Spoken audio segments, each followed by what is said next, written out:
Hello students. आज का जो टॉपिक रहेगा that is occurrence of metals, कि मेटल्स जो हैं नेचर में कैसे एग्जिस्ट करते हैं। जनरली नेचर के अंदर या तो वो फ्री स्टेट में होंगे जिसको हम बोलते हैं नेटिव स्टेट, ठीक है, फ्री एलिमेंट्स, या फिर होंगे वो कंबाइंड स्टेट में जिसको हम बोलते हैं कंपाउंड्स।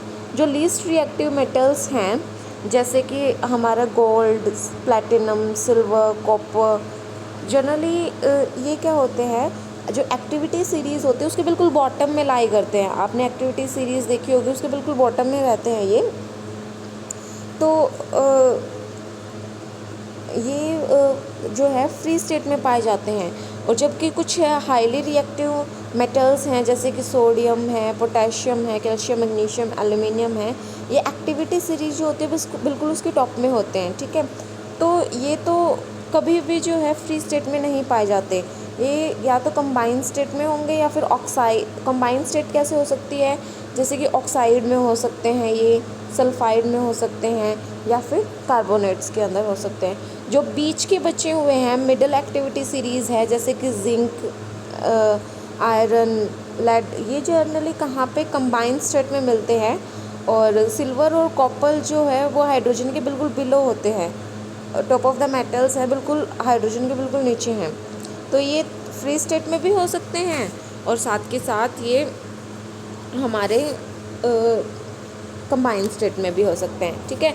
तो depending upon the activity series जो अकरेंस ऑफ मेटल्स है वो किस तरीके से रिप्रेजेंट कर सकते हैं हम, ये हमारी एक्टिविटी सीरीज़ है, इस बेसिस पे हम लोग डिफ़ाइन कर सकते हैं इसको। सो यहाँ पे ये जो हैं मोस्ट रिएक्टिव हैं, उसके बाद ये मॉडरेट है जिंक से लेके लेड तक, ठीक है।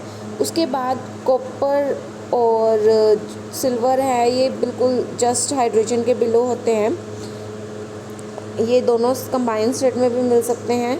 और बिल्कुल जो लास्ट के होते हैं जैसे कि सिल्वर, गोल्ड और प्लैटिनम, ये जो है बिल्कुल लीस्ट रिएक्टिव मेटल्स हैं, ठीक है।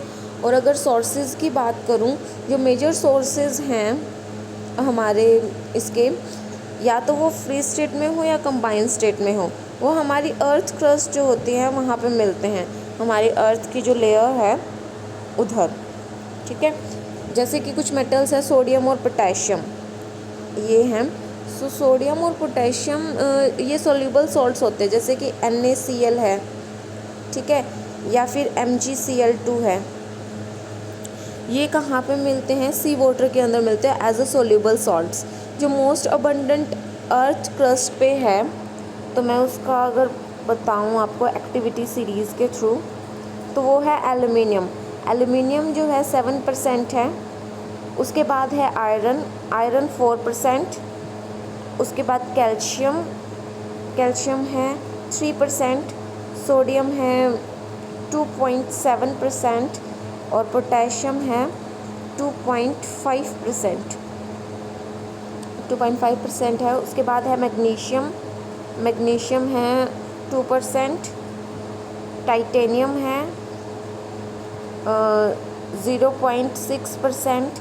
और जो बाकी के जो मेटल्स हैं बचे हुए, वो अर्थ क्रस्ट में बहुत स्मॉल अमाउंट में पाए जाते हैं, ठीक है।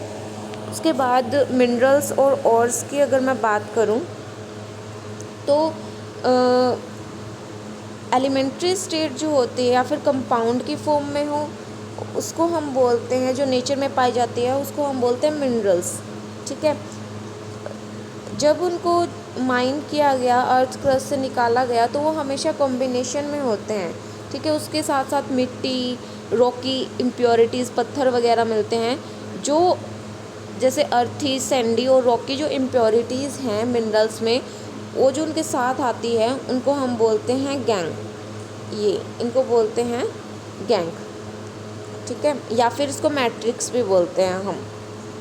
फर्दर एक मेटल जो है या तो वो मिल सकता है हमें बहुत सारे नंबर ऑफ कंपाउंड्स में जैसे कि ऑक्साइड, कार्बोनेट और सल्फाइड, ठीक है, या तो वो इन तरीके से मिल सकता है नंबर ऑफ मिनरल्स के साथ। कभी कभार क्या होता है कि ज़रूरी नहीं है कि हर मिनरल्स जो है उसकी एक सुटेबल एक्सट्रैक्शन हो मेटल की। मतलब कि क्या होता है कि ये इतनी सारी इम्प्योरिटीज़ निकलती है उनके साथ साथ, तो हमें क्या करना पड़ता है, इनको ये जो मिट्टी वगैरह है, कंकड़ पत्थर है, इनको अलग निकालना पड़ता है।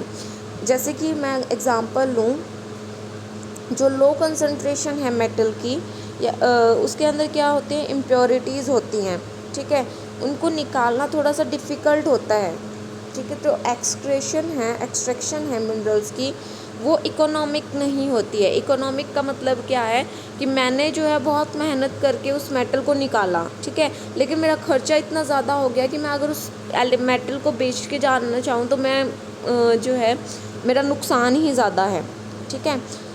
तो जो मिनरल्स क्या होते हैं, मेटल्स से हम एक्सट्रैक्ट करते हैं कन्वीनियंटली और इकोनॉमिकली, मतलब कि अगर हमें उसको एक्सट्रैक्शन करते हुए हमें ज़्यादा नुकसान ना हो, हम थोड़े से पैसे में ही उसको क्या कर सकें, इकोनॉमिकली उसको निकाल सकें, उसको हम बोलते हैं ओर, ठीक है, इसको हम बोलते हैं ओर।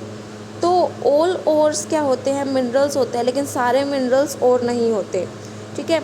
अब ये भी इंटरेस्टिंग है याद करना कि जो मोस्ट ऑफ द मेटल ओर हैं वो क्या होते हैं, ऑक्साइड होते हैं, ठीक है। वो क्यों होते हैं, क्योंकि ऑक्सीजन जो है बहुत ज़्यादा रिएक्टिव एलिमेंट है और बहुत ज़्यादा अबंडेंट, मतलब कि बहुत ज़्यादा मात्रा में है अर्थ में, ठीक है। तो कुछ कॉमन मेटल्स हैं जैसे कि सोडियम, मैं इनके नाम आगे जो है नेक्स्ट कुछ एक टेबल है उसके थ्रू आपको करवाऊँगी। ओके, तो that's all for today, thank you.